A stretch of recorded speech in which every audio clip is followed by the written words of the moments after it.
Hi అండి, అందరికీ నమస్కారం. ఎంఎస్ ఈజీ రెసిపీస్కి స్వాగతం అండి. ఈరోజు ఈ వీడియో చాలా ముఖ్యమైనది, హెల్దీ పర్పస్ అండి. Zero oil evening snacks. ఇది కూడా నూడిల్స్ అండి. మరి ఈ నూడిల్స్ అంటే చిన్న వాళ్ళ కంచి పెద్దవాళ్ళ వరకు చాలామంది ఇష్టపడుతూ ఉంటారు. ఇది హోమ్ మేడ్ నూడిల్స్. ఇది మైదా పిండిది అంటే మరి మైదా కూడా హెల్తీ పర్పస్ కరెక్ట్ కాదు కాబట్టి గోధుమ పిండితో ఇలా నూడిల్స్ చేసుకోవాలి. పెద్ద బాండీ, మందపాటి బాండీ స్టవ్ మీద పెట్టి, స్టవ్ మీడియం ఫ్లేమ్లో పెట్టి ఒక 3 లేదా 4 గ్లాసులు వాటర్ పోసి వేడి కానివ్వాలండి. ఈలోపు అంటే ముందుగానే ఒక అర్ధగంట ముందు ఈ గోధుమ పిండిని చాలా మృదువుగా, చపాతీ పిండి కంటే కూడా మృదువుగా కలుపుకొని అలా పెట్టి ఒక 10 నిమిషాలు మూత పెట్టేసి, ఆ తర్వాత మురుకుల గొట్టానికి కొంచెం లోపల ఆయిల్ రాసేసి అందులో పెట్టేసి ఇందులో చూపించిన మాదిరిగా ఒత్తుకోవాలండి. ఈ విధంగా చూడండి నూడిల్స్ చక్కగా తయారవుతాయి. ఒక 5 లేదా 6, 7 నిమిషాలు మీడియం ఫ్లేమ్లో ఉడకనివ్వాలండి. ఇందులో చూపించిన మాదిరిగా ఇలా ఉడికితే సరిపోతుంది.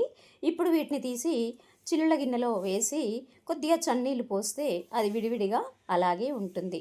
ఆ తర్వాత మందపాటి బాండి స్టవ్ మీద పెట్టి కొద్దిగా ఆయిల్ వేసేసి స్టవ్ మీడియం ఫ్లేమ్లో పెట్టేసి, మరి ఆ తర్వాత అన్నీ మనకు కావలసినవి కూరగాయల ముక్కలన్నీ కూడా సన్నగా తరిగి పెట్టుకోవాలి. అందులో నూనె వేడెక్కాక కొద్దిగా సన్నగా తరిగిన పచ్చిమిర్చి, సన్నగా తరిగిన ఉల్లిపాయ, కొద్దిగా జీలకర్ర, ఆ తర్వాత కొద్దిగా పసుపు, చిటికెడంత పసుపు, ఆ తర్వాత సన్నగా తరిగినటువంటి కొత్తిమీర, కరివేపాకు వేసుకోవాలి. కొంచెం అల్లం వెల్లుల్లి పేస్ట్ వేసుకోవాలండి. ఇక మంచి ఫ్లేవర్ కోసం క్యాప్సికమ్ కట్ చేసి వేసుకోవాలి. ఆ తర్వాత సన్నగా తరిగినటువంటి కొత్తిమీరను యాడ్ చేసుకోవాలి. కొద్దిగా కావలసినంత సాల్ట్ వేసుకుని, ఇక జీలకర్ర పొడి లేదా ధనియాల పొడి ఉంటే యాడ్ చేసుకోవాలండి మంచి ఫ్లేవర్ కోసం.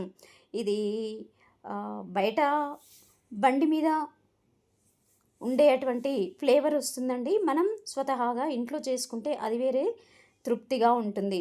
ఈలోపు ఈ తాలింపంతా కూడా వేగాక మనం ముందు చేసి పెట్టుకున్నటువంటి నూడిల్స్ చూడండి ఎంత విడివిడిగా వచ్చాయో, అవి ఆ తాలింపులో వేసుకోవాలి. ఇందులో టమాటా వేయకూడదండి, కొంచెం లిక్విడ్గా ఉంటుంది కాబట్టి టమాటా అవసరం లేదు.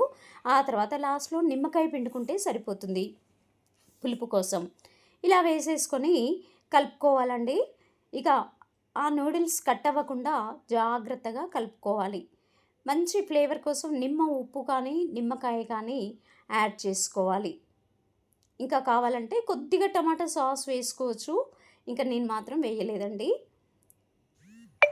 ఇంకా మనకి ఈ మసాలా నూడిల్స్ తయారైనట్టే. ఈ విధంగా నిమ్మకాయ పిండుకొని వేడివేడిగా కొంచెం సిమ్లో పెట్టేసి మూత పెట్టి ఒక్క 2 నిమిషాలు ఉండనివ్వాలండి. ఎందుకంటే ఆ మసాలాలన్నీ కూడా నూడిల్స్కి పట్టే విధంగా. కొద్దిగా పైనుండి కారం కూడా యాడ్ చేశాను. పచ్చిమిర్చి కారం సరిపోదు అనుకునే వాళ్ళు కొంచెం కారం యాడ్ చేసేసుకుంటే మంచి ఫ్లేవర్ వస్తుంది, టేస్ట్ బాగుంటుందండి.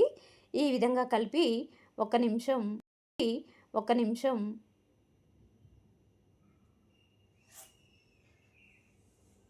మూత పెట్టుకోవాలి. అడుగున మాడకుండా సిమ్లో పెట్టాలండి. ఒక 2 నిమిషాలు మూత పెట్టుకొని అలా తీస్తే మొత్తం కూడా